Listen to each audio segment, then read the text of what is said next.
कर देना।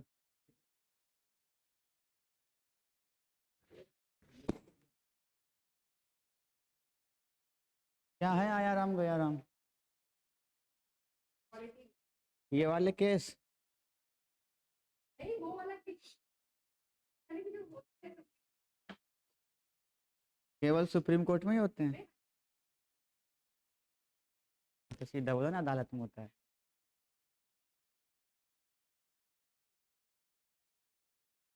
अनटाइटल्ड क्या?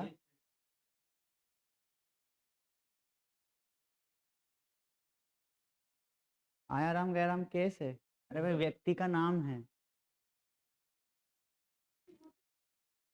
व्यक्ति का नाम भी नहीं है। एक व्यक्ति थे जो बार बार पार्टी बदल रहे थे, कभी इधर कभी इधर कभी इधर कभी इधर, तो उसको बोला आया राम गया राम। जैसे आज इस पार्टी में तो आज उसमें चला गया, कल उसमें तो परसों इसमें आ गया, ऐसे बदल रहा था, इसलिए उसको आया राम गया राम बोल दिया। कौन सी अनुसूची से संबंधित है? हाँ, यस, गुड। क्या पढ़ेंगे भाई? ओशनोग्राफी याद है सबको? क्या क्या पढ़ना है उसमें? क्या अपन ने क्या क्या पढ़ लिया? ज्योग्राफी में क्या क्या हो गया अपना, स्टार्टिंग से लेकर अब तक? बताएं भाई। मैंने इसको कितने भागों में बांटा था? 5 भागों में। पहला फिजिकल जियोग्राफी, भौतिक भूगोल, है ना?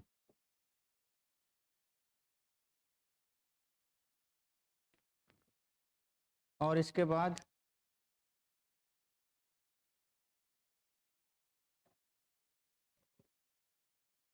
भौतिक भूगोल के बाद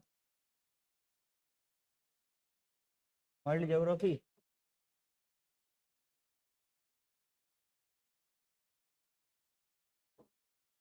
विश्व भूगोल।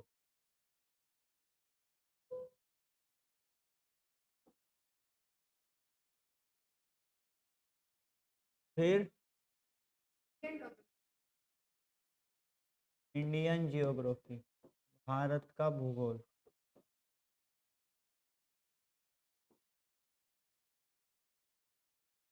फिर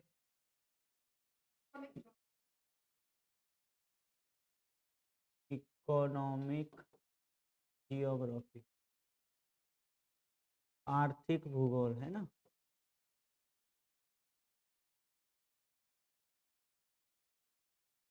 और ह्यूमन जियोग्राफी, मानव भूगोल।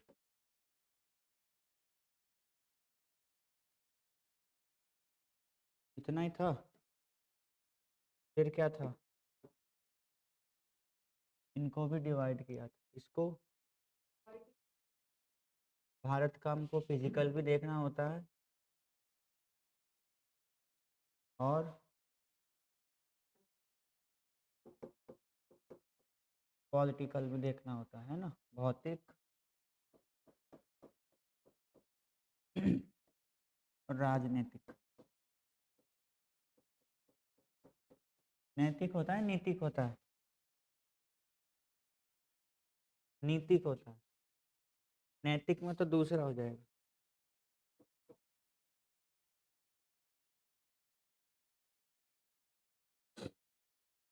विश्व का भूगोल में क्या क्या पढ़ते हैं? इसमें भी दो ही होंगे, फिजिकल और पॉलिटिकल, दो ही आएंगे ना। फिजिकल में क्या क्या आएंगे? आपके माउंटेन्स आते हैं, वो सब आएंगे ना, जो आपके रिलीफ से उच्चावच, प्लेन्स आ जाएंगे, प्लेट्यूज आ जाएंगे ना, पठार। ठीक, और रिवर्स हो जाएंगी। इन जितनी भी आकृतियां हैं ना, सेकंड और थर्ड वाली, द्वितीय प्रकार के उच्चावच और तृतीय प्रकार के उच्चावच, पहले में क्या आता है वो अपन इसमें देखते हैं ना, कॉन्टिनेंट, इसमें तो बहुत सारा देखते हैं, और ओशियन, इन्हीं के अंदर फिर इनको भी देखते हैं अपन सबको, है ना। ठीक है, इसके बाद हमने क्या स्टार्ट किया था, ये फिजिकल ज्योग्राफी, भौतिक भूगोल।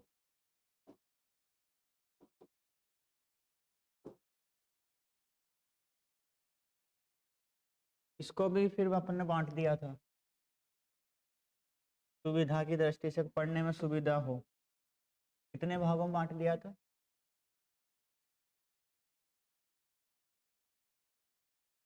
4। 4 कौन कौन से हैं? पहला है कॉस्मोलॉजी, ब्रह्मांड विज्ञान।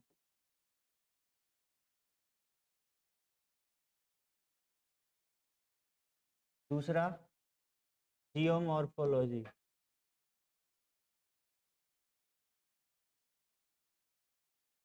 को क्या बोलते हैं, भू आकृतिक विज्ञान।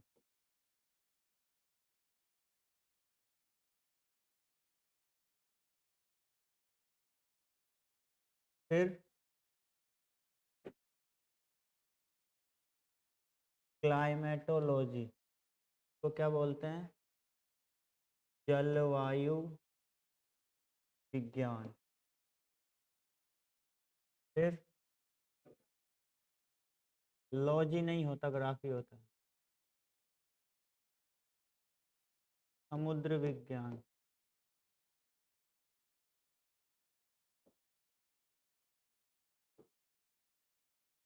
कॉस्मोलॉजी में क्या क्या आता है,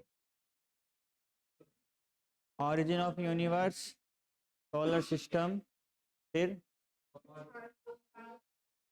latitude longitude, motion of the earth, पृथ्वी की गतियां, और कुछ था, यही पढ़ते हैं उसमें ना। वो आकृतिक विज्ञान में पृथ्वी की आंतरिक संरचना,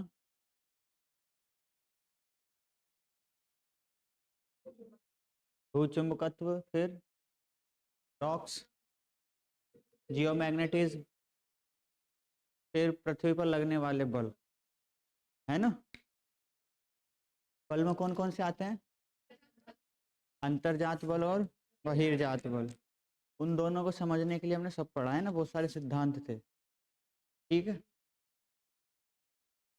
अंतर्जात बल में क्या क्या है, 2 टाइप थे, कौन कौन से, एक आकस्मिक बल और एक पटल विरूपणीय बल। आकस्मिक बल क्या क्या होता है,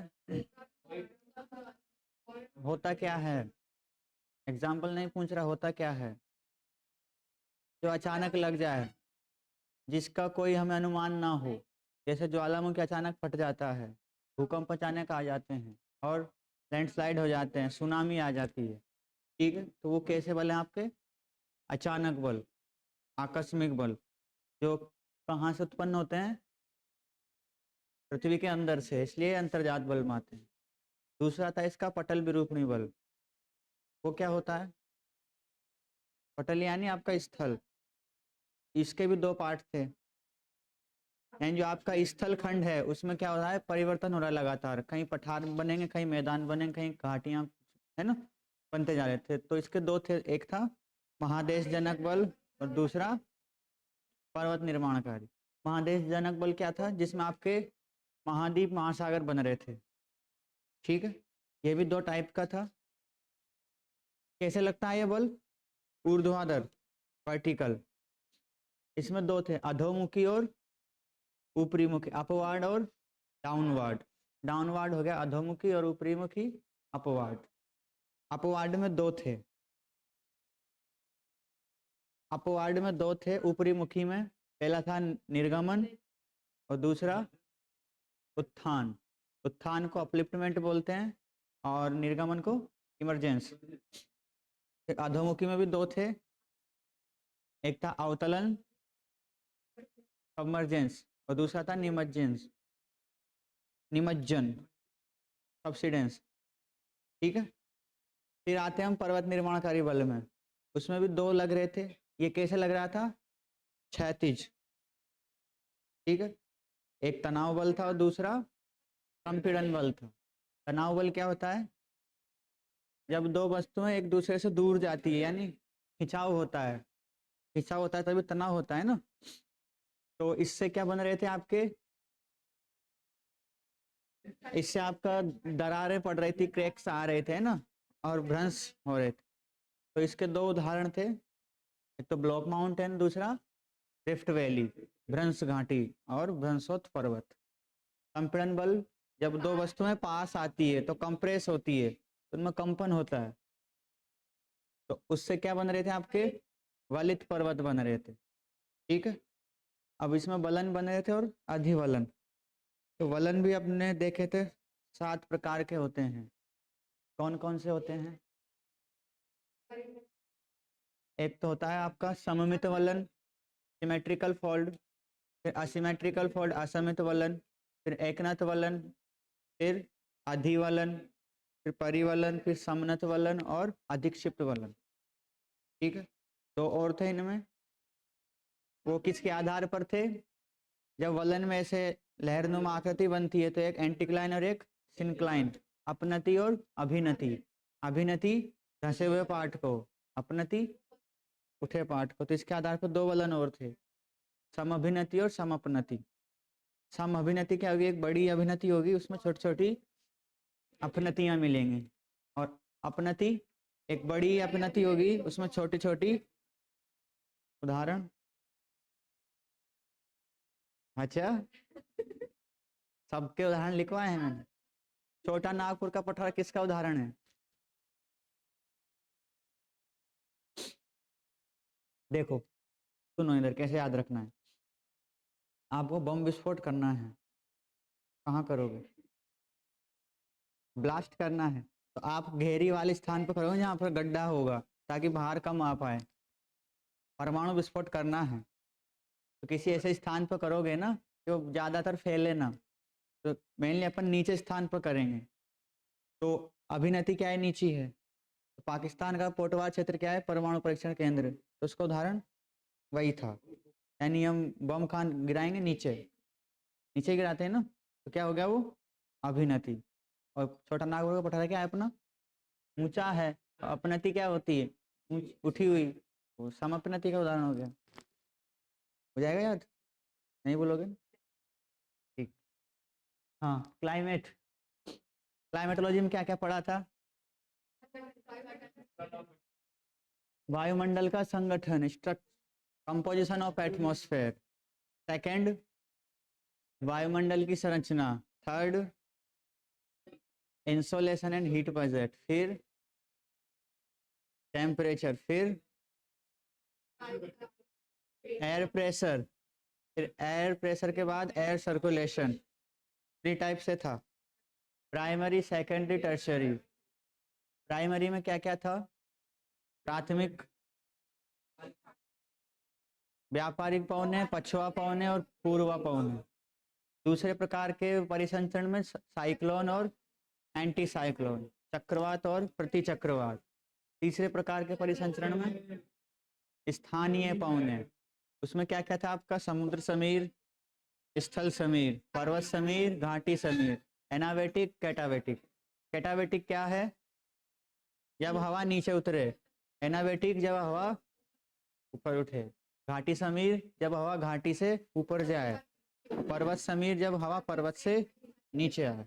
स्थल समीर जब हवा स्थल से समुद्र की ओर, और समुद्र समीर जब हवा समुद्र से स्थल की ओर। ठीक है। इसके बाद क्या था? ह्यूमिडिटी। ह्यूमिडिटी के बाद प्रेसिपिटेशन। उसके बाद वर्ल्ड क्लाइमेट था, है ना। तो क्लाइमेटोलॉजी भी हो गया। तो पढ़ लिया अपन ना, ये बचा अब तो अपना ओशियनोग्राफी। इसके बारे में बताओ। समुद्री स्थलाकृति। देखो भैया, ये हमार अच्छा नहीं बना है ना, ये गोला है, ठीक है। तो हमने क्या देखा इसमें,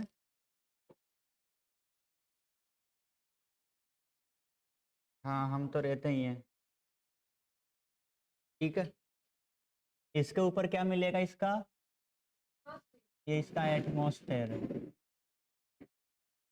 ठीक है। हमने इसको कहाँ से पढ़ना, ये इसका क्या है, सेंटर होगा, है ना।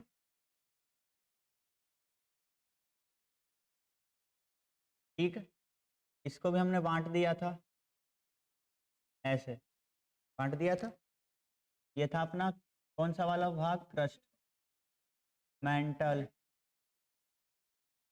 और कोर, ऊपर पट्टी, प्रवार और प्रोड। फिर इसके ऊपर इसका एटमॉस्फेयर आ गया, है ना। तो अपन ने ये वाला पढ़ लिया है, अंदर क्या क्या है, इसके ऊपर क्या है वो भी सारा जान लिया।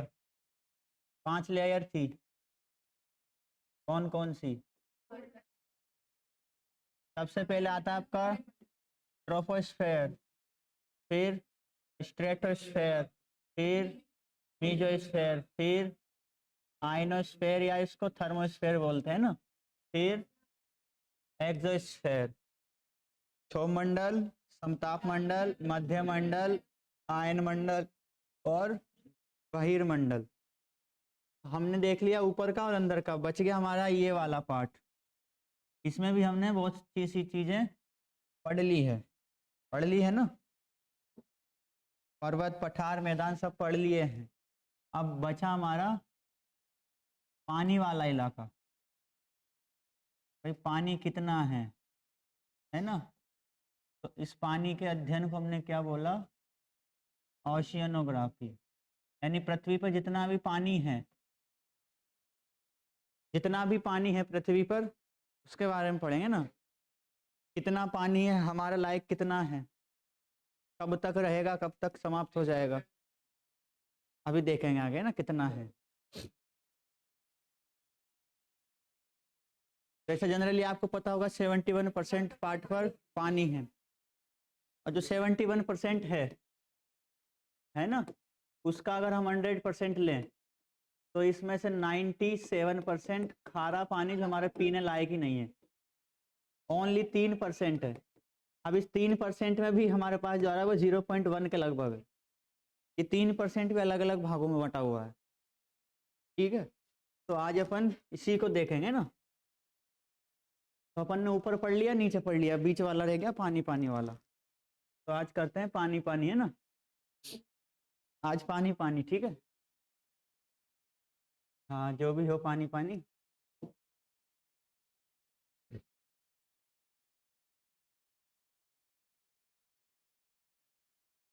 ये बताओ पीपीटी से ठीक रहता है या फिर बिना पीपीटी ठीक रहता है, जल्दी हो जाता है इससे ना। और आप लोगों का काम घर कर लिया करो, मैं जो काम का होता है वो यहीं करवा देता हूँ, बाकी आपके घर के लिखने का होता है। अब एक एक लाइन थोड़ा ना लिखवाऊँ। इसे क्या कहते हैं, जो सामने दिखाई दे रहा है।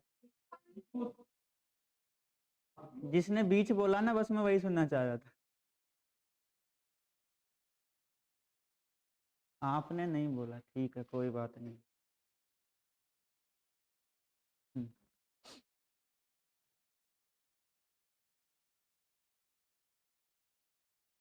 गए हो, हाँ आप तो गए हो, हमें भी ले चलो यार कभी। कब चल रहे हो, कल तो गए नहीं।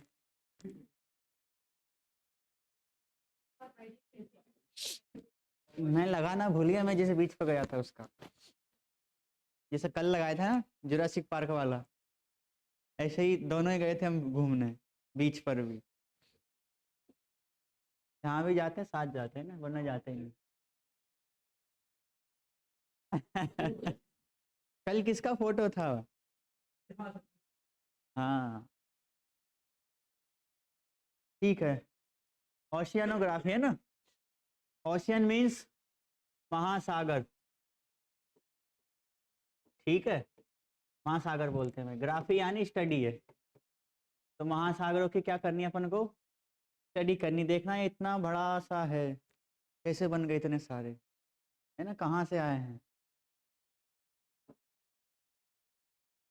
ये जो हमारे पास है ना, इतना पानी ही पानी है। ठीक है, अच्छा मैं पूछता हूँ।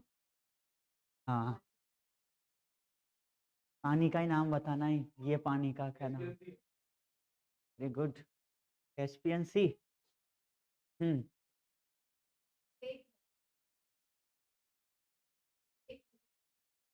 बताओ आप लोग कौन सा है। काला सागर, दिस रेड सी। यहाँ एक झील है, विक्टोरिया लेक। ओके, हाँ, ये Mediterranean Sea, this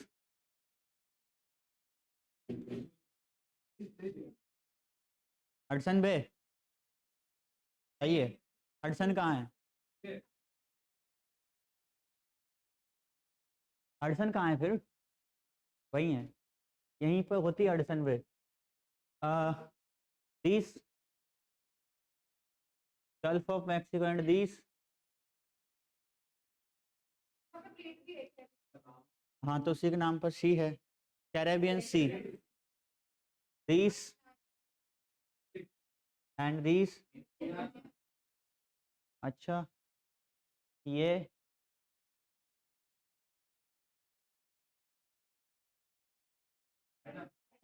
south China Sea, Japan Sea या येलो सी, ये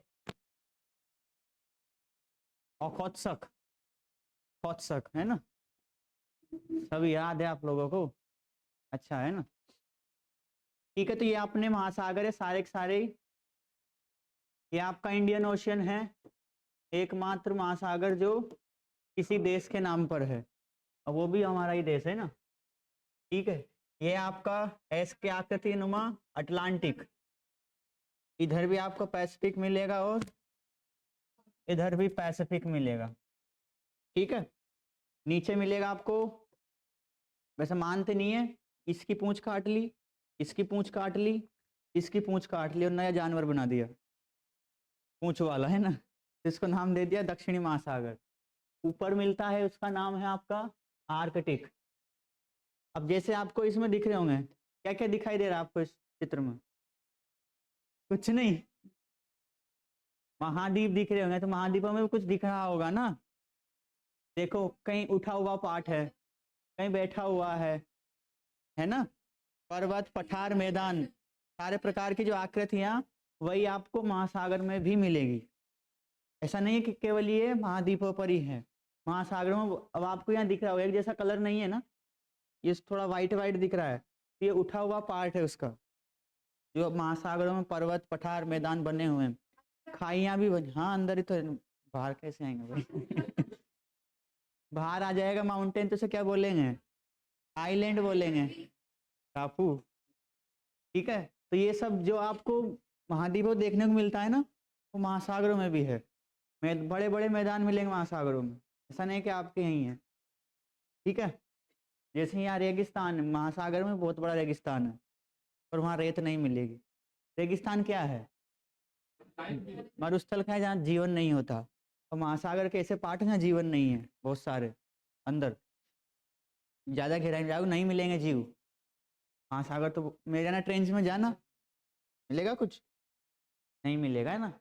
तो ये नोट कर लेना आप क्या क्या पढ़ने वाले हैं ना ओशनोग्राफी में। सबसे पहले देखेंगे ओशनोग्राफी होती क्या है, जैसे मैंने बता दिया क्या होती है। पृथ्वी पर लगभग 71% पानी वाला भाग, जिसको हम क्या बोलते हैं, जलमंडल, हाइड्रोस्फेयर, उसके अध्ययन को क्या बोलेंगे हम, समुद्र विज्ञान। ठीक है, ओशियनोग्राफी। फिर देखेंगे कि जो हमारी पृथ्वी पर जल है वो आया कहाँ से है ना, तो उसका हम देखेंगे हाइड्रोलॉजिकल साइकिल, जल चक्र। जब मैंने आपको वर्षा पढ़ाई थी तब भी बताया था, वाटर साइकिल पढ़ाया था, वाटर साइकिल पढ़ाया था, है ना, और पढ़ा दूंगा। फिर महासागरीय अधस्थल यानी floor, relief of the ocean floor. अब इसमें हमारे पास सबसे बड़े बड़े 3 महासागर हैं। सबसे बड़ा प्रशांत, फिर उससे छोटा अटलांटिक, उससे छोटा इंडियन, उससे छोटा, फिर उससे छोटा आर्कटिक छोटा है या अंटार्कटिक छोटा है? आर्कटिक चौथे नंबर पर है भैया, 5वें पर अंटार्कटिका है, वो तो पूरा बर्फ बना हुआ है। ठीक, अब इनमें आप लिख लेना, पहला प्रशांत महासागर के उच्चावच, उच्चावच यानी रिलीफ,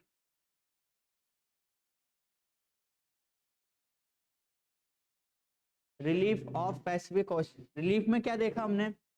बेसिकली हमारे पास 3 टाइप के रिलीफ होते हैं, पहला, दूसरा और तीसरा। पहले में क्या होता है? कॉन्टिनेंट और ओशियंस, महाद्वीप और महासागर। सेकंड में माउंटेन, प्लेट्यू और प्लेन्स होते हैं। और तीसरे में क्या होते हैं? रिवर, आपका रिवर, देखो क्या होते हैं बताता हूँ, कैसे लिख लेना। एक तो हो गया आपका एयर, दूसरा हो गया वाटर, और तीसरा हो गया ग्लेशियर और ईटीसी। इनसे जो क्या बनेंगे, आपकी लैंड फॉर्म्स बनेंगी, आकृतियां बनेंगी इन तीनों चीजों से। वो किस में आएगी? आपकी तीसरे प्रकार के उच्चावच में। अब हवा से बहुत सारी आकृतियां बनती है ना, पानी से भी नदियां बनती है, झीलें बनती है, घाटियां बनती है, वो सब किस में आ जाएंगे? आपके तीसरे प्रकार के उच्चावचों में आ जाएंगे। ठीक है, तो हम किसके देखेंगे? महासागरों में। अब देखो ये तो हो गया, फर्स्ट प्रकार के हैं ये महासागर, तो इसमें कौन से मिलेंगे आपको? दूसरे और तीसरे प्रकार के उच्चावच मिलेंगे, वही मिलेंगे ना, क्योंकि ये तो ऑलरेडी है पहला महासागर तो। ठीक है, दूसरे और तीसरे प्रकार के उच्चावच मिलेंगे। तो जैसे महाद्वीपों पर मिलते हैं आपको पर्वत, पठार, मैदान, वो सब महासागरों में भी है। क्यों है महासागरों में? क्योंकि जो प्लेट में गति हो रही है वो तो महासागरों में भी हो रही है ना। ऐसा थोड़ी ना है कि प्लेट का मतलब स्थल वाला ही भाग हो, प्लेट तो किसी की भी हो सकती है ना। कितने प्रकार की प्लेट है? 2, कौन कौन सी? महाद्वीपीय और महासागरीय। ठीक, अगला लिख लेना अटलांटिक महासागर के उच्चावच, फिर लिख लेना हिंद महासागर के उच्चावच। टॉपिक बता रहा हूँ क्या क्या पढ़ना है। ठीक है, अगर पहले से लिखना चाहो तो लिख सकते हो, तो याद रहेगा ना क्या क्या पढ़ना है। मैं भूल जाऊँ तो आप बता देने सर ये छूट गया, है ना। वैसे पीपीटी में कुछ छूटता नहीं है, कुछ टॉपिक है बिना पीपीटी के पढ़ाने पड़ेंगे। ओशन करंट बिना पीपीटी के ही पढ़ाना पड़ेगा पूरा, उसमें तो चलानी पड़ेगी ना धाराएं, उसमें तो हाथ लगेगा जैसे नाव चलती है ना। जल का तापमान, हमने वायुमंडल में तो देख लिया हमारा तापमान, अब पानी का तापमान कितना है, कितना रहता है, जैसे जैसे नीचे जाते हैं घटता है, बढ़ता है या समान रहता है ना। सैलिनिटी देखेंगे, इसकी लवणता। फिर देखेंगे जल का संचलन, मूवमेंट ऑफ ओशियन वाटर, इसी को क्या कहते हैं हम? Ocean current. अब इसमें 3 प्रकार से मूव होता है पानी का, एक तो करंट्स, दूसरा टाइड्स और तीसरा वेव। ठीक है, 3 प्रकार से महासागर का जल चलता है, उसको बोलते हैं महासागरीय जल का संचलन, मूवमेंट ऑफ ओशियन वाटर। फिर इसी में आता है आपका महासागरीय धाराएं, ओशियन करेंट्स। फिर coral reefs and atoll, coral reefs और आपके द्वीप, प्रवाल भित्तियां और द्वीप। फिर मरीन डिपॉजिट्स, महासागरीय निक्षेप, डिपॉजिट यानी वहाँ क्या क्या जमा हुआ है। फिर रिसोर्सेज देखेंगे, ओशियन रिसोर्सेज, ठीक, और मेरीटाइम जोन्स, महासागरीय मंडल। ठीक है, तो ये सब अपने टॉपिक रहेंगे किसके? ओशियनोग्राफी के। और कुछ है? नहीं है।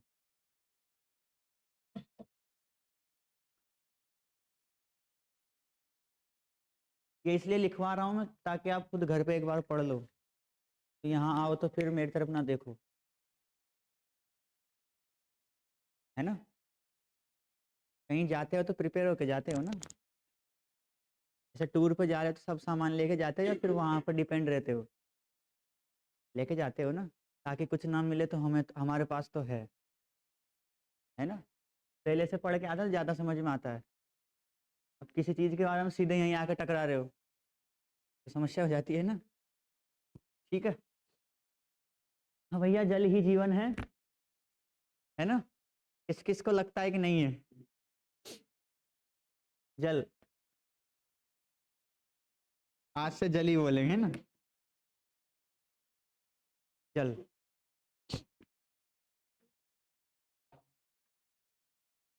आग में जल जाएगा तो क्या होगा?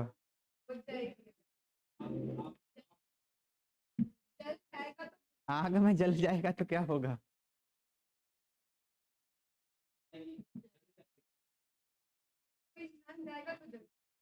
मैं तो ये बोल रहा हूँ, आग में जल जाएगा तो क्या होगा? आग बुझ जाएगी, है ना। धुआं होगा।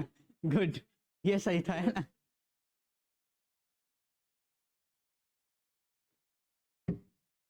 बोल तो रहा हूँ, सब एक से बढ़ के एक है यहाँ, कोई किसी से कम नहीं है। बस वो धीरे धीरे निकलता है। सबको कॉमेडी आती है, बस करते नहीं, है ना। आजकल सब लोग हंसाने में लगे हुए हैं। आप रील्स पर देखो, यूट्यूब पर देखो, कहीं भी देखो, सब जगह टीचर्स को देखो वो भी हंसाने लगे हुए हैं। पढ़ाने का काम तो छोड़ ही दिया है। हंसा के क्या ही कर लोगे भैया, हंस तो वैसे भी रहे सब। समुद्र विज्ञान, है ना। जल पृथ्वी पर रहने वाले सभी प्रकार के जीवों के लिए आवश्यक घटक है आवश्यक घटक। कितना आवश्यक है? बिना पानी के कौन रहा है? एक दिन तो रह गए होंगे ना, व्रत रहते हैं, उपवास रहते हैं। जो लोग आमरण अनशन पे बैठते हैं वो तो कुछ नहीं लेते ना, ना पानी ना भोजन। अभी भी बैठे हुए एक किसान, क्या नाम है उनका? ढल्लेवाल जी, है ना, बादल ढल्लेवाल शायद। ठीक है। तो देख रहे हो ना कैसी हालत हो जाती है, डिहाइड्रेशन होने लगता है। जल क्या है आपका? सौरमंडल का दुर्लभ पदार्थ है। क्यों दुर्लभ पदार्थ है? क्योंकि पृथ्वी एकमात्र ऐसा ग्रह है जिस पर पानी है, बाकी सब पर हम खोज रहे हैं। मिल जाएगा तो जीवन संभव हो सकता है, लेकिन अभी तक कहीं मिला नहीं अच्छे से। सुराग मिलते हैं कि था या है या होगा, बट अभी तक है नहीं है। इसलिए ये क्या कहलाता है आपका? रेयर एलिमेंट, है ना। सूर्य या सौरमंडल में अन्यत्र कहीं भी जल नहीं है। पृथ्वी पर जल की अधिकता के कारण इसको हम, पानी नीला होता है क्या? ब्लू, ब्लू प्लेनेट है आपका, है ना। कहीं भी नहीं मिलता है ये। ठीक है। सोलर सिस्टम में एकमात्र ग्रह कौन सा आपका? हमारी प्यारी, हमारी प्यारी माता, है ना। कल लिखा था ना अपन ने लव लेटर्स के लिए। कल आप उन लोग नहीं आए ना, कल लिख दिया था हमने ना। अब आज बचाना है उसको, है ना, पानी को। क्लियर हुआ? पानी का महत्व सभी घटकों के लिए आवश्यक है ना। पृथ्वी के धरातल पर लगभग 71% भाग समुद्रों से घिरा हुआ है, जिसमें 35.4% किसका है? ये डाटा लिखते चलना है ना आप। कैसे लिखोगे? बुलेट पॉइंट में लिख लेना बस, है ना। ऐसे पूरी लाइन मत लिखना कि पृथ्वी के धरातल का लगभग, ऐसा नहीं। आप तो सीधा लिख लो पृथ्वी धरातल 71% पर समुद्र, फिर उसमें से महासागर का नाम लिखना, उसका आगे डेस लगा के लिख लो कितना है, इतना। अटलांटिक में कितना है? 18.4। हिंद महासागर में 14.5 और आर्कटिक में 3% है। ठीक है। टोटल मिला कितना हो गया? 71। नहीं हुआ, जोड़ो। 70.3 ऐसे कुछ होगा, है ना। 70.3 ऐसे कुछ होगा। बाकी और भी तो अभी तो आपका कौन सा रहेगा इसमें महासागर, साउथ वाला। इस प्रकार स्थलीय भाग पृथ्वी के धरातल का केवल 29% भाग को ही घेरता है ना। कितना है आपका टेरेस्ट्रियल पार्ट? 29%। उसी पे हम बसे हुए हैं, पानी में बसने लग गए अब तो, है ना। भाई जमीन कम पड़ेगी तो पानी में ही जाएंगे, पानी में कम पड़ेगा तो आसमान में जाएंगे। वैसे जा रहे हैं, नए ग्रह खोजने लग गए हम तो। लोग चंद्रमा पर बस्ती बसाने का सोच रहे हैं, मंगल ग्रह को जाने का सोच रहे हैं। अंतरिक्ष में आदमी रहते हैं ना, है तो सही। अभी वो है तो रहते हैं, इंटरनेशनल स्पेस स्टेशन।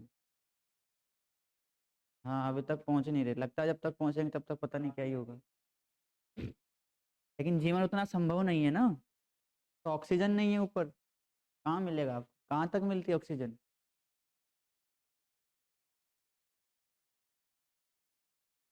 मैंने जब एटमॉस्फेयर पढ़ाया था तब पता होगा, 82 200 200 किलोमीटर वहां तक है।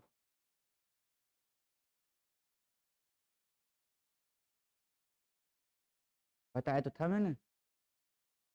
हाँ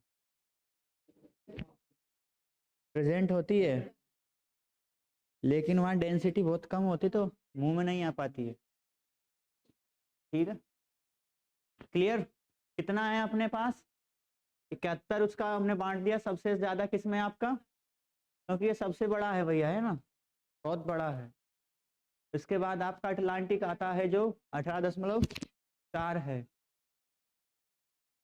क्या हुआ?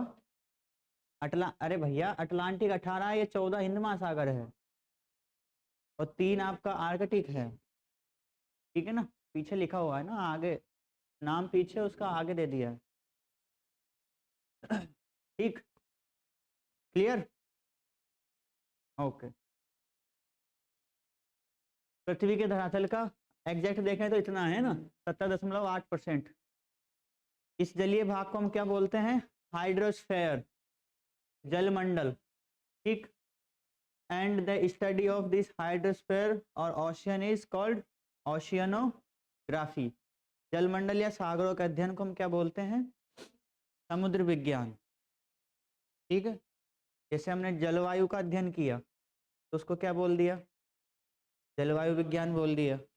जिसका भी अध्ययन बोलते हैं उसको उसके पीछे विज्ञान लगा देते हैं। ठीक है, किसे बोलेंगे भैया समुद्र विज्ञान है और ओशियनोग्राफी?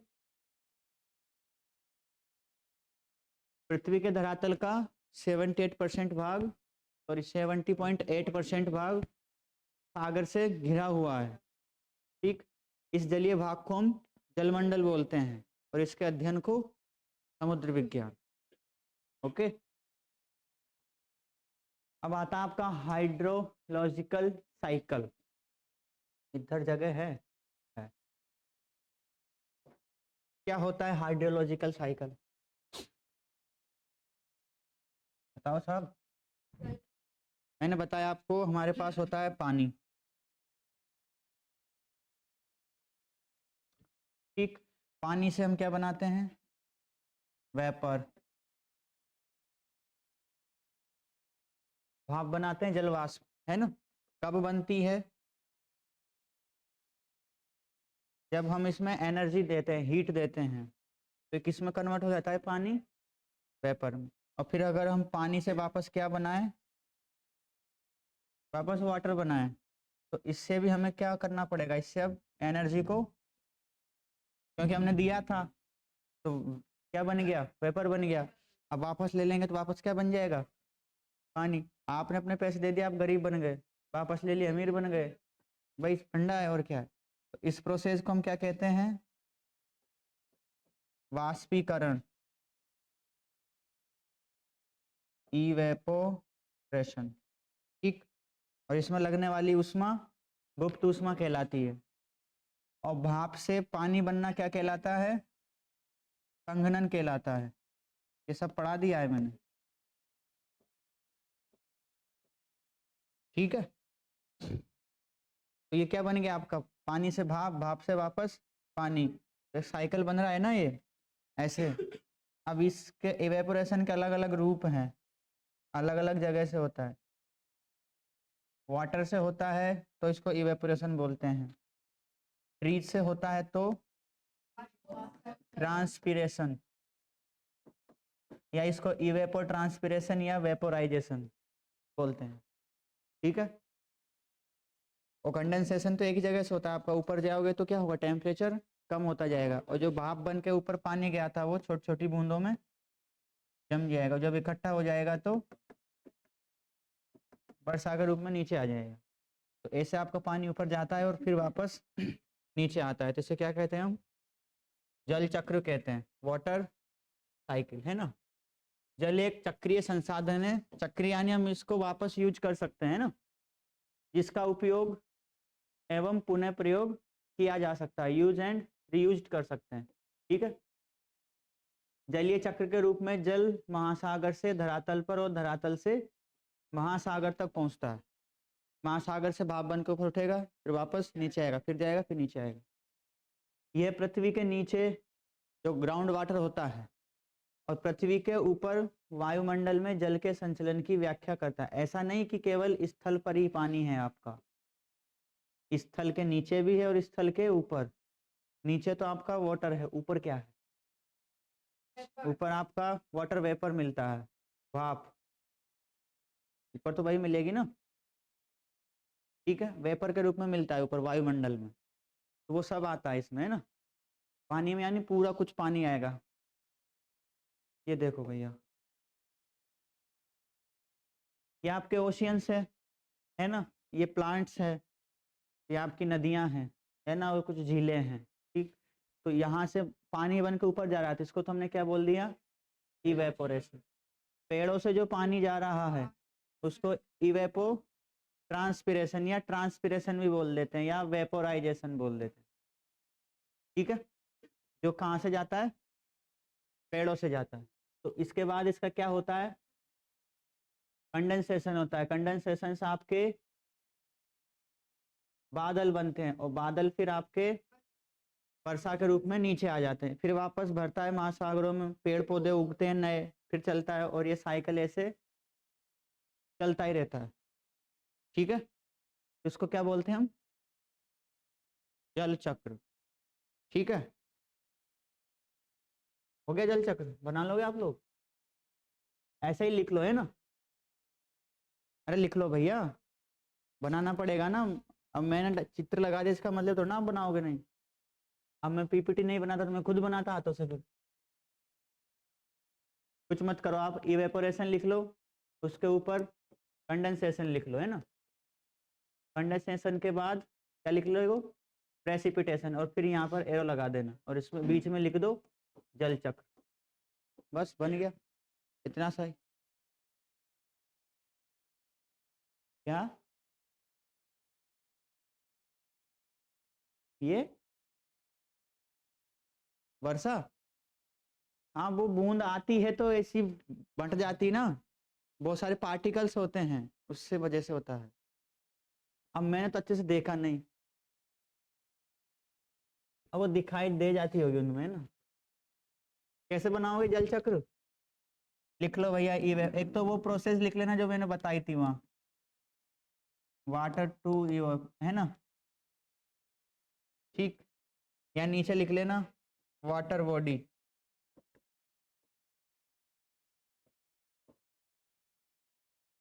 वाटर बॉडी से आपका क्या होगा, इवेपोरेशन। इवेपोरेशन ऊपर जाकर संघनन में बदलेगा, है ना।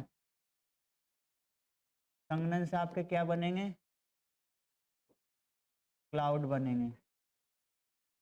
क्लाउड से क्या होगी, आपकी प्रेसिपिटेशन, वर्षा होगी।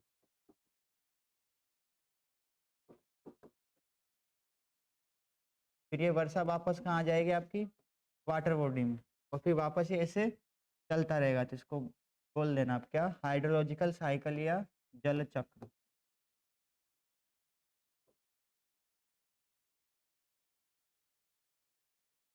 ठीक है, बना लो, एग्जाम में ऐसे ही बनाना होता है, और क्या है। ऐसा तो नहीं कि आप पेड़ पौधे बना दोगे, ऐसे बना दोगे। इसको आता है बनाना, बना सकता है, टाइम लगेगा ना। ठीक है, हो गया जल चक्र। 3 चीजें हैं, वाष्पीकरण, संघनन और वर्षा, बस इन्हीं से मिलकर आपका जल चक्र होता है। पृथ्वी पर पाए जाने वाले जल का 71% भाग महासागरों में पाया जाता है। शेष जल ताजे जल के रूप में हिमानिया ग्लेशियर्स, हिमटोपिया, snowcaps, ground water, lakes, soil में किसके रूप में आपको मिलता है, ह्यूमिडिटी के रूप में, मॉइस्चर के रूप में ना, वायुमंडल में मिलेगा, और स्ट्रीम्स जो नदियां होती है, और लिविंग ऑर्गेनिज्म में मिलता है। कहाँ कहाँ मिलता है ओशंस के अलावा? ग्लेशियर्स यानी हिमानिया हो गई आपका, हिमटोपिया हो गई, भूमिगत जल हो गया, झीलें हो गई, आर्द्रता किसमें, मिट्टी में, ठीक, और जल वायुमंडल में मिलता है, धाराओं या सरिताओं में मिलता है, और जीवित जीवों में मिलता है। अब इनकी अलग अलग मात्रा होती है, किसमें कितना परसेंट है, उस पर क्वेश्चन भी आया हुआ है, तब देखा हो आप लोगों ने। सबसे ज़्यादा इनमें से किसमें पानी है, सबसे कम किसमें है? अगर हमारे पास 3% पीने का है तो 3% में भी सबसे ज़्यादा किसमें है, फिर उसमें भी किसमें है, इतना बांटा है, तो अभी वो देखेंगे ना। तो याद रहेगा ना, महासागर के अलावा कहाँ कहाँ पानी मिलता है, इन सब का अध्ययन होता है, उसको जलमंडल बोलते हैं। ठीक है, धरातल पर प्राप्त जल का लगभग 59% भाग महासागरों, यानी पृथ्वी पर कितना था, 71, इसका हम 100% लें तो इसमें से 59 कहाँ आ गया, महासागरों में आ गया। ठीक, वाष्पीकरण के द्वारा वायुमंडल में पुनः चला जाता है, शेष भाग धरातल पर बहता है, कुछ भूमि में रिस जाता है ना, पर्कुलेट हो जाता है अंदर धीरे धीरे, और कुछ भाग हिमनद के रूप में यानी आइस बन जाती है, उसकी ग्लेशियर्स में कन्वर्ट हो जाते हैं। ठीक, ये वाटर साइकिल था, एक बार और देख लो इसमें कुछ अलग मिल जाए, तो वैसे तो रहेगा तो वही। ये पेड़ पौधे कहाँ से ले रहे हैं, नीचे से ले रहे हैं पानी, भूमिगत जल को, फिर इसको, इस प्रोसेस को क्या बोलते हैं, जैसे ये ऊपर पानी चढ़ता है, एक प्रोसेस है, उसका नाम क्या है हिंदी में, अरे एक था नाम, जैसे आपकी चिमनी जलती है तो तेल तो नीचे होता है लेकिन ऊपर आता है, इसका नाम है कुछ पर्टिकुलर, कैसी कत्व, हाँ हाँ वो समझ गया मैं, कैसी कत्व ही होता है वो, है ना, कैसी कत्व आपने प्रोसेस होती है, इसमें क्या होता है, पानी ऊपर आता है धीरे धीरे, ऐसे चिमनी जलाते हैं ना तो तेल तो नीचे होता है, बोल तो अब उल्टा थोड़ा ना करते हैं उसे, लेकिन जलती तो ऊपर है ना, तो वो कैसी तत्वों की क्रिया होती है, उससे नीचे का ऊपर आता है, ट्रांसपोर्टेशन ही होता है। हाँ तो वही ट्रांसपोर्टेशन है ना, हिंदी में कैसी तत्व बोलते हैं। ठीक है, तो कैसी तत्व क्रिया के द्वारा पानी ऊपर आता है, और फिर पत्तियों से क्या करते हैं, भोजन बनाते हैं अपना, है ना, तो वो प्रोसेस होती है, तो उसमें ये ट्रांसपिरेशन कर देते हैं। ठीक है, ये surface flow of water, surface वाला, इधर इवेपोरेशन हो रहा है ना तालाबों से, क्लियर, फिर बादल बनेंगे और वर्षा हो जाएगी, इधर भी होगी और महासागरों के ऊपर भी होगी, यहाँ सीधा इवेपोरेशन होगा और कंडेंसेशन, कैपिलरी है ना, हाँ कैपिलरी। ठीक है, आर्ट्स वाटर देखो 97% ओशियन में, 3% हमारे पास क्या है, फ्रेश वाटर है। अब इस 3 का हमने ले लिया 100 में से 70 किस में चला गया आपका, आइस कैप्स में, मतलब हमारे पास 3% ही है पानी पीने का, उसमें भी 70 तो जम गया, बचा कितना, हाँ ये किसका है, ग्राउंड वाटर का, और जो इजीली एक्सेसिबल है हमारे लिए, जो हम लेते हैं, वो भी कितना है, अब इन इस 1% का भी देखो, इसका भी 100 ले लिया, ये 50% झीलों में, इस 1% का भी, ठीक, 38% आपका मिट्टी में, मिट्टी से निकाल लोगे पीने के लिए, यहाँ बाहर मिट्टी है, उसमें से पी लोगे पानी, अगर कभी प्यास लगे तो मिट्टी को खा लेना, थोड़ी तो मॉइस्चर मिल ही जाएगा। ठीक, 1% किस में है? नदी में। इनका ना क्रोनोलॉजी पूछते हैं एग्जाम में, किसमें ज्यादा है, बनाना पड़ेगा भैया, मैं मजाक थोड़ा ना करवा रहा हूँ। अब टाइम लगेगा तो लगेगा, उसमें क्या दिक्कत है, आप लिखो। वाटर वेपर में कितना है? 1%। और वाटर इन लिविंग थिंग्स, यानी हम जो जीवित जीवन में भी कितना है? 1% है। अन्ना वाले तो किसी को मार के खा लेना है। जैसे रेगिस्तान में जीव होते हैं, पानी नहीं होता, वो एक दूसरे के जीव के ऊपर डिपेंड करते हैं। जैसे रेगिस्तान में एक सांप होता है, वो बिल्कुल ना रेत जैसा ही कलर होता है, तो वो वहाँ के जो कीड़े होते हैं ना, जैसे गिरगिट हो गया, तो उनमें मॉइस्चर होता है, तो सांप इसके मॉइस्चर पर जिंदा रहता है, क्योंकि पानी तो है नहीं। हाँ, ऐसे लिख लो, मैं बता रहा हूँ, है ना, मैं बता रहा हूँ, इधर कंफ्यूज मत होना। देखो, ओशियन लिखो, महासागर। पहले तो आप अर्थ लिख लो, है ना। ओशन में कितना है? यहाँ तो अपना 70% वाटर है अर्थ पर, है ना। इस 70% में से अगर इसका हम 100 ले लें, तो इस 100 में से कितना है? 97% ओशियंस में है। ठीक, अब इसका भी 100% ले लें 97 का, तो हमारे पास फ्रेश वाटर, शुद्ध जल, ताजा जल, है ना, ये कितना होगा आपका? 3%। अब इस 3 का भी हमने क्या ले लिया? 100%।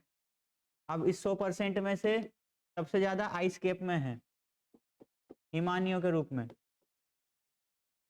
Ice caps and glaciers. कितना इनमें? 70%। और फिर किसमें? ग्राउंड वाटर,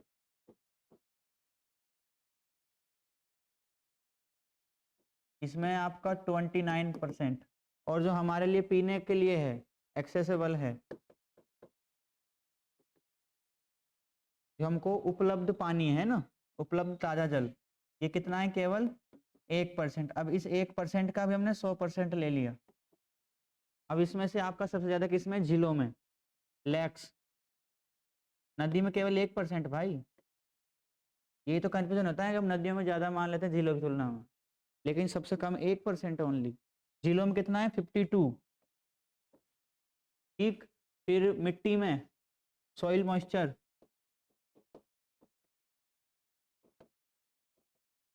इसमें आपका 38%। ठीक, और इसके बाद सब में 1-1% किसमें? रिवर में हो गया, जीवों में हो गया, और वाटर वेपर में, यानी एटमॉस्फेयर में, वायुमंडल में भी 1% है। लिख लेना है ना, 1% किस किस में है?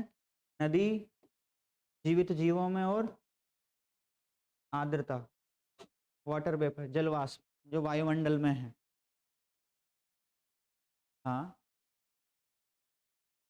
नहीं, 71% टोटल पृथ्वी पर। अगर 71% का हमने 100% लिया, तो 100 में से 97 ओशियंस में है, महासागरों में, और 3% ही हमारे पास। महासागर का जल कैसे होता है? खारा।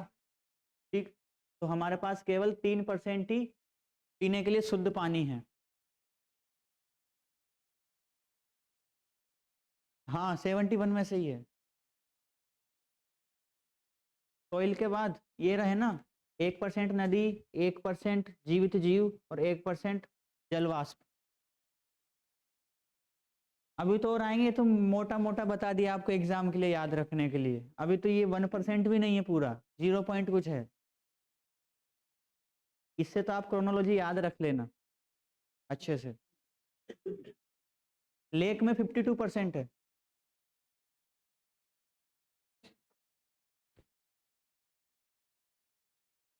पृथ्वी पर 71% भाग पर पानी है, सभी टोटल मिला के, वायुमंडल का, स्थलमंडल का, और पाताल लोक का भी। उसमें से 97 आपका खारा पानी है, जो समुद्रों में है, और 3% ही हमारे पास पीने योग्य पानी है। और 3 में से 3 का 16 है, तो 70% तो हमारा जमा हुआ है बर्फ के रूप में। 29% ग्राउंड वाटर नीचे, जिसको हम पीते हैं ट्यूबवेल्स के द्वारा निकाल कर। हाँ, बोरिंग का पानी वही है ना। और 1% आपका फ्रेश वाटर है। ठीक है, अब इस जो हमारे पास उपलब्ध हो रहा है उसमें बटा हुआ है, झीलों से 52%, मिट्टी में कितना है और नदियों का 1% है। ठीक, 1% और किसका है, जीवित जीवों का, और जल वाष्प का भी 1% है। याद रहेगा ना, कर लेना भैया, क्रोनोलॉजी याद करनी पड़ेगी। देखो इधर हो, देखो इसमें समझ में आएगा। डिस्ट्रीब्यूशन ऑफ अर्थ वाटर है ना, जो आपका सोल्टी वाटर है वो कितना है 97, ये कौन सा आपका पृथ्वी का, और 3% कैसा है आपके पास फ्रेश। अब इस 3% में फ्रेश वाटर कहाँ कहाँ है, आइस कैप्स और ग्लेशियर में 68.7, वहाँ कितना था 70। वो जनरली एक याद करने के लिए था एग्जाम्स के, यहाँ पूरा एक्चुअल दे रखा है ना। ग्राउंड में कितना है 30.1% और अदर 0.9, यानी ये सरफेस वाटर, और सरफेस वाटर कितना है आपका 0.3। अब जो ये सरफेस वाटर है जो हमारे पास आ रहा है इसका भी कितना है, रिवर में है 2%, स्वाम्प जो दलदल भूमि उनमें 11%, झीलों में 87, सबसे ज्यादा कहाँ है झीलों में है। ठीक है, फ्रेश सरफेस वाटर इसको हम पी रहे हैं, और देखो याद हो ही जाएगा। अब इसमें और एक्चुअल ले आए 96.5%, 7 की जगह है ना। तो वो जो फर्स्ट में लिखवाया ना वो एग्जाम के लिए है, जनरल याद रहेगा आपको क्रोनोलॉजी। फ्रेश वाटर आपका 2.5, 3 भी नहीं है, वह ना 2.5 हो गया, क्योंकि 0.9 कहाँ चला गया, अदर सेलाइन वाटर, क्योंकि बहुत सारी झीलें कैसी है सॉल्टी है, तो उनको भी नहीं पी सकते। पियोगे डेड सी का पानी, नहीं पी पाओगे ना। हाँ, अब फ्रेश वाटर इसमें से 2.5% का फ्रेश वाटर, 100% ग्लेस इसमें है 68.7% ग्लेशियर और आइस कैप्स, 30.1 ग्राउंड वाटर है ना, और सरफेस पे कितना है आपका 1.2। अब इस 1.2 में जो हमको मिल रहा है वो ग्राउंड आइस एंड परमाफ्रॉस्ट इनमें जमा हुआ, यानी हिमनदों में। झीलों में कितना है 20, एटमॉस्फेयर में 3%, सॉइल मॉइस्चर 3.1%, स्वाम्प मार्सी जो दलदली भूमि होती है उनमें 2.6, नदी में देखो सबसे कम है 4 पॉइंट, और जीवों में उससे भी कम है। पृथ्वी पे इतने सारे जीव है फिर भी पानी सबसे कम जीवों में ही है, समझ रहे हो पानी कितना जरूरी है, कहाँ से कितना छन छन के आ रहा है, बहुत। ठीक है, हाँ अब एक क्वेश्चन है ना, जवाब देना। अभी जो पढ़ाया वही है, यूपीएससी का है, ये देखो ऐसे ही क्वेश्चन आते हैं, लगाना आंसर है ना, जो अभी पढ़ा वही है, आपने जो लिखा उसमें से देख लो, भले देख सकते हो है ना।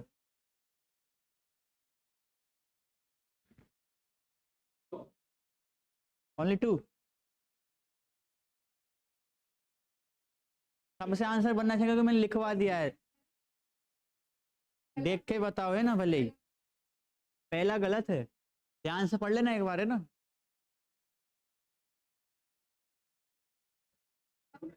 और जिसने गलत किया ना, क्योंकि मैंने लिखवाया अभी, फिर तो आपका कुछ नहीं होने वाला अगर अब भी गलत करोगे तो।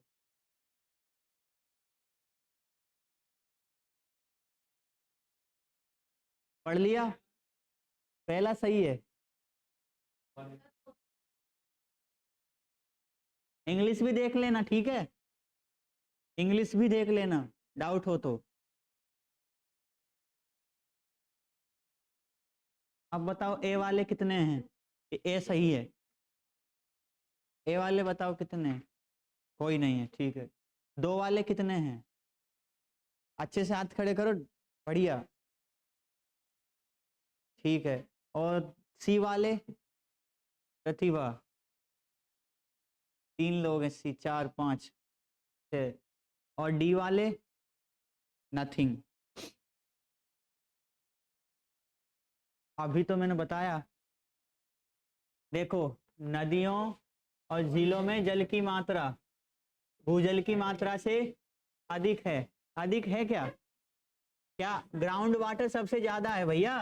नदियों झीलों में कहाँ है ये बताओ। नदी में तो केवल 1% है। ये सही कैसे होगा? ये तो पहले ही गलत है। झील भी तो उसी से निकली। देखो वो वाला डायग्राम देखो आप लोग,